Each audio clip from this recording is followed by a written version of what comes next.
les principales hérésies au sujet du mystère de la Sainte Trinité, qui reviennent incessamment au cours de l'histoire, peuvent être cataloguées sous trois grandes dénominations.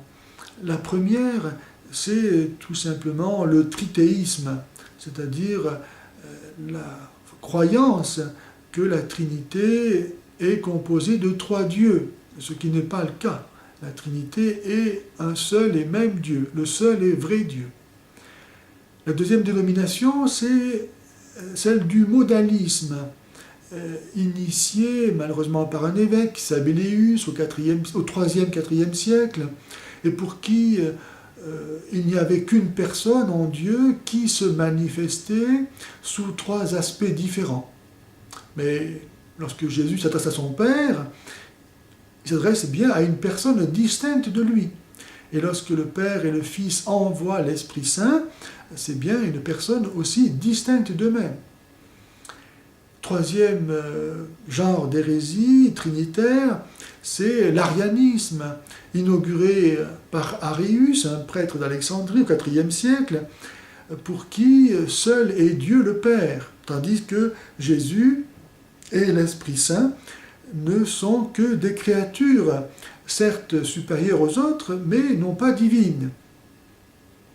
Pour défendre sa foi face à ces hérésies, l'Église a été obligée de formuler aussi précisément que possible sa foi. Et pour ce faire, elle a dû chercher et trouver des notions adaptées à la nouveauté de la vérité qu'elle annonçait.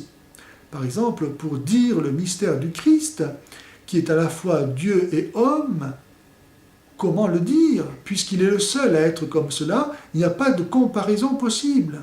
Donc on n'en avait jamais parlé, donc il n'y avait pas de mots pour le dire. Et c'est ainsi que l'Église a forgé le terme de personne. Si aujourd'hui la personne humaine a tellement de valeur et tellement sacrée, eh bien nous le devons à l'Église, car avant elle, il n'y avait pas de notion de personne. Pourquoi la notion de personne a-t-elle été nécessaire pour dire le mystère du Christ?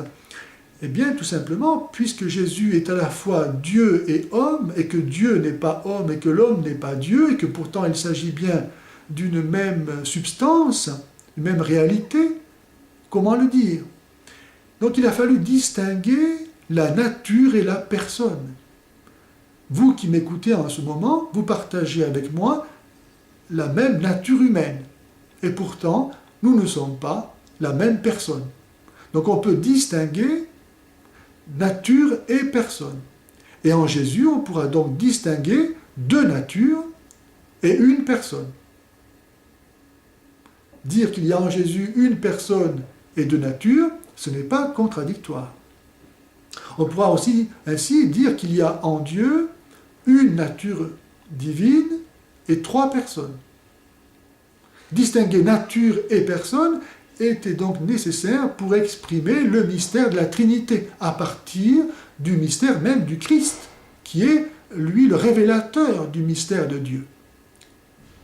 Jésus est une personne qui est Dieu et homme, parce qu'il a les deux natures, divine et humaine.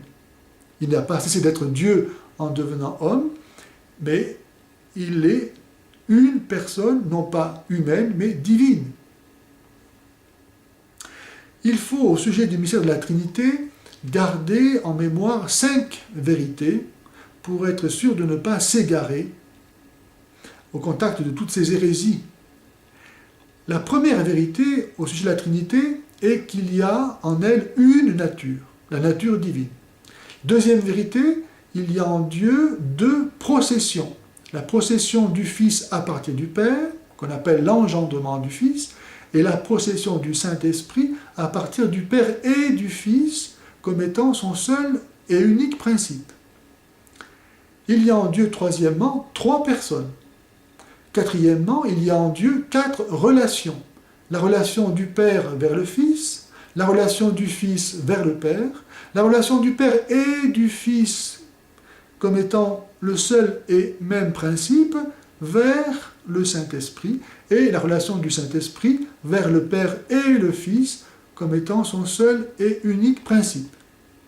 Et cinquièmement, il y a en Dieu 5 notions, que sont les 4 notions que je viens d'indiquer, la notion de nature, la notion de procession, la notion de personne, la notion de relation.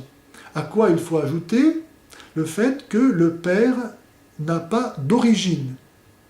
Si le Fils est engendré par le Père, si l'Esprit Saint procède du Père et du Fils, le Père, lui, n'a pas d'origine.